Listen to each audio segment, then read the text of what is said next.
Di mana ahlinya? Ahli Pak mau Prof Muhammad.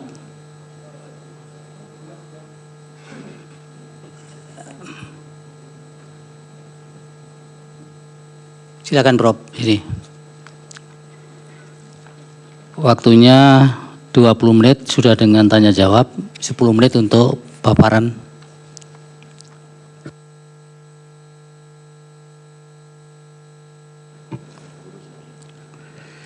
Bismillahirrahmanirrahim. Assalamualaikum warahmatullahi wabarakatuh.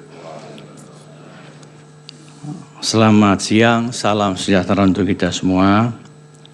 Yang terhormat, yang mulia Ketua dan anggota Majelis Mahkamah Konstitusi, para pemohon, termohon, Bawaslu dan pihak terkait. Saya akan menyampaikan beberapa pendapat terkait dengan peran Bawaslu yang saya beri judul Peran dan Tanggung Jawab Bawaslu dalam mewujudkan pemilu berkualitas dan berintegritas. Bisa ditampilkan? Paling tidak dalam catatan saya 15 tahun di lembaga penyelenggara ada 8 parameter pemilu demokratis. Pertama, hukum pemilu dan kepastian hukum. Yang kedua, kesetaraan antar warga negara. Yang ketiga, persaingan yang bebas dan adil. Yang keempat, partisipasi pemilu dalam pemilu. Partisipasi pemilih dalam pemilu. Yang kelima, proses pemungutan, penghitungan dan rekapitulasi suara berdasarkan asas pemilu demokratik dan prinsip pemilu berintegritas. Yang keenam, prinsip nirkekerasan atau tidak dengan kekerasan dan intimidasi dalam proses pemilu. Yang ketujuh adalah keadilan pemilu, dan 8 yang akan banyak saya sampaikan, penyelenggara pemilu yang mandiri, kompeten atau profesional, efisien, berintegritas, dan dengan kepemimpinan yang kuat serta efektif.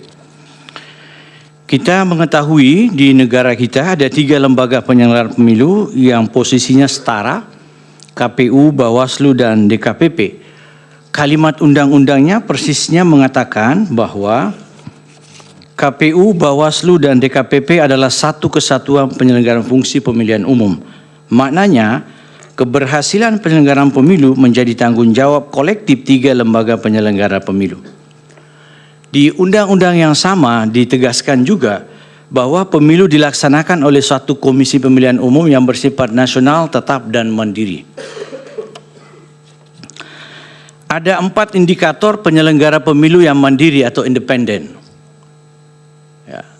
Nah, ini berarti ada 4 indikator. Pertama, bukan anggota partai politik, namun tidak anti partai ataupun berpihak kepada partai tertentu, melainkan memperlakukan semua parpol peserta pemilu secara setara. Yang kedua, tidak berada di bawah lembaga negara apapun, legislatif, eksekutif, dan yudikatif.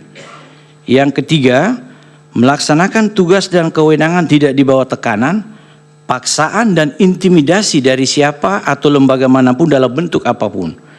Yang keempat, menyelenggarakan pemilu semata-mata berdasarkan peraturan undang-undangan dan kode etik penyelenggara pemilu. Apa makna penyelenggara pemilu berintegritas? Penyelenggara pemilu wajib jujur, transparan, akuntabel, cermat, dan akurat dalam melaksanakan tugas dan kewenangan. Kepemimpinan yang kuat dan efektif, kemampuan menolak dengan cara yang tegas, tetapi dalam batas kesopanan segala macam rayuan, bujukan, ataupun tekanan dan pesanan. Tekanan dan pesanan. Untuk melakukan tindakan yang bertentangan dengan peraturan perundang-undangan serta kode etik penyelenggara pemilu.